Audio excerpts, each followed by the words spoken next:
E voltamos a falar sobre a aprovação em primeiro turno da PEC Fura-Teto na Câmara dos Deputados. Arthur Lira agendou para hoje a segunda votação dessa proposta. Então, para analisar essa tramitação, nós vamos conversar agora com o deputado federal do PL do Rio Grande do Sul, deputado federal Sanderson, a quem agradecemos demais pela participação. Seja muito bem-vindo mais uma vez aqui à Jovem Pan News. Bom dia, sempre um prazer falar com vocês. Ontem nós concluímos, na verdade nós não concluímos, e falta um destaque para ser votado ainda hoje.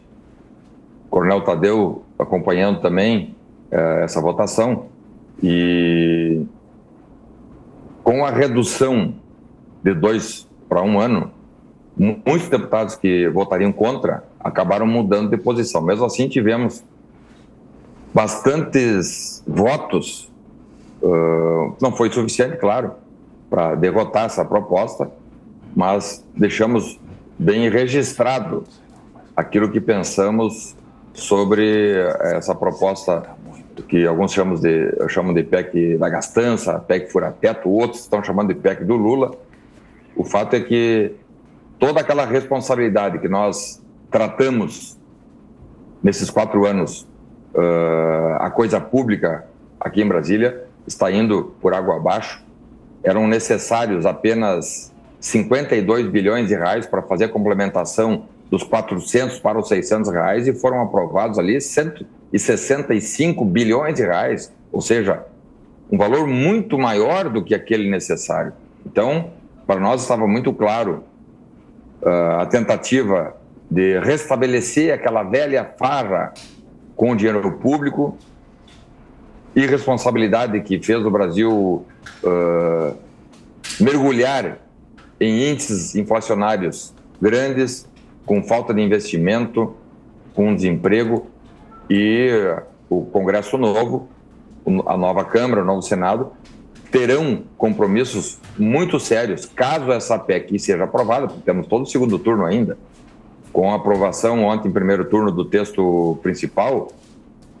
Vimos aí uma enxurrada de críticas nas redes sociais e, quem sabe, alguns deputados que inicialmente votariam contra, que mudaram em razão da diminuição do período, voltem àquelas suas posições iniciais e quem sabe, tenhamos aí condições de, no segundo turno, reprovar essa irresponsabilidade e, como eu disse, para dar um auxílio aumentando de 400 para 600, já que os 405 reais já estão garantidos no orçamento, não precisa de 165 bilhões de reais.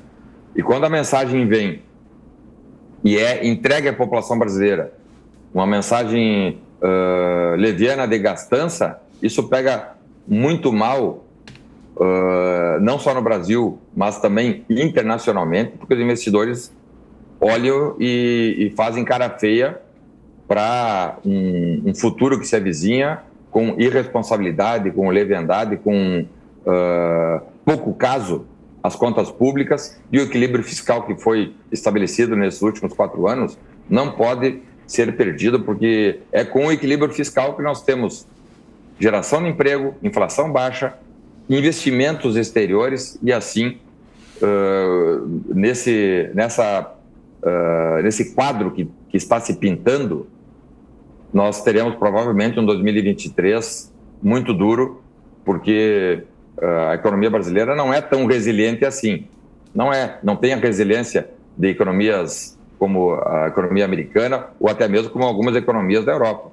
Nós temos uma vulnerabilidade, nós temos dificuldades de dar estabilidade à economia, e esse tipo de mensagem que o parlamento está dando traz instabilidade, e isso é muito ruim. Deputado, desculpa, o nosso tempo está bem reduzido. Amanda Klein, sua pergunta. Vamos tentar minimizar um pouco aí o nosso tempo para que todos perguntem e todos saiam satisfeitos aqui. Deputado, bom dia. Eu estava olhando para baixo, até porque eu estou vendo a lista das bancadas que votaram contra e a favor da PEC, e a gente vê que os votos contrários se concentraram nas bancadas do PL, do Novo, né, do PTB, que foram os partidos que orientaram contra a votação dessa PEC. Mas, por outro lado, os partidos de centro, até alguns de centro-direita, como o PP, por exemplo, e também MDB, PSDB, União Brasil, PSD, deram muitos votos favoráveis a essa PEC. O que isso sinaliza politicamente para o ano que vem? A gente sabe que haverá uma dura oposição ao governo Lula, mas também é uma sinalização de que pode estar aqui o embrião da formação de uma base aliada? Claro, o cenário político é um cenário dinâmico, né? Dependendo do tipo de matéria, deputados vão para cá ou vão para lá. Nós temos uma base de direita muito bem composta aqui na Câmara. Muitos deputados não estarão aqui na próxima legislatura, mas o fato é que nós, fazendo a leitura desse panorama, vimos que com a nova composição da Câmara, sobretudo, o governo que virá terá grandes dificuldades, porque agora, em fim de mandato, a aprovação aconteceu em primeiro turno, aprovação do texto principal, porque temos o segundo turno. A aprovação aconteceu com pequena margem de votos. Quando nós vimos ali, por exemplo, um pedido de retirada de pauta na primeira votação, passou por 10 votos apenas.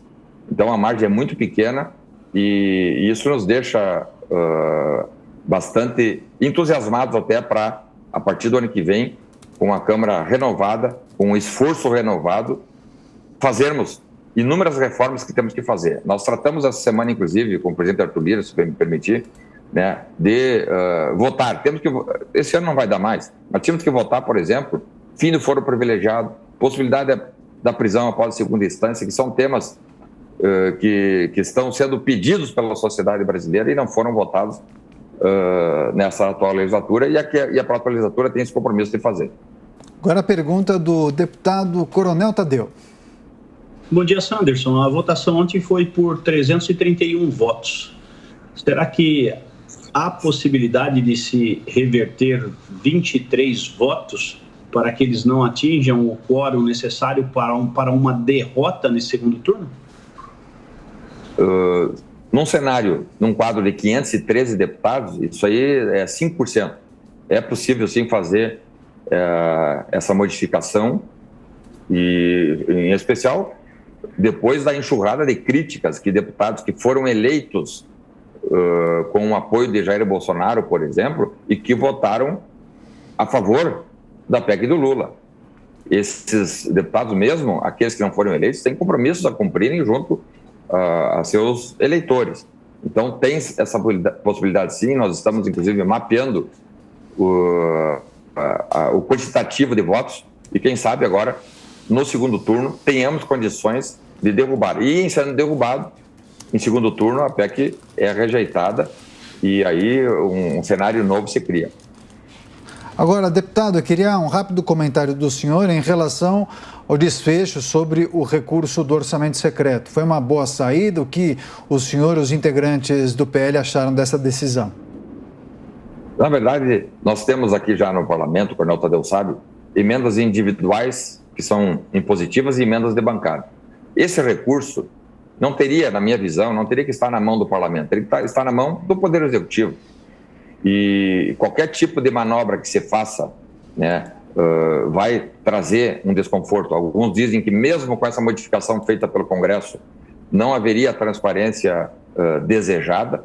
Então é uma matéria que provavelmente nós vamos entrar em 2023 ainda tendo que enfrentar críticas e talvez no ano que vem, né, porque hoje, nesse momento, não temos mais tempo, temos que votar hoje ainda, encerrar a votação da PEC Fura-Teto, mas temos ainda o orçamento para votar. Temos orçamento para votar entre hoje e amanhã, ou talvez até semana que vem.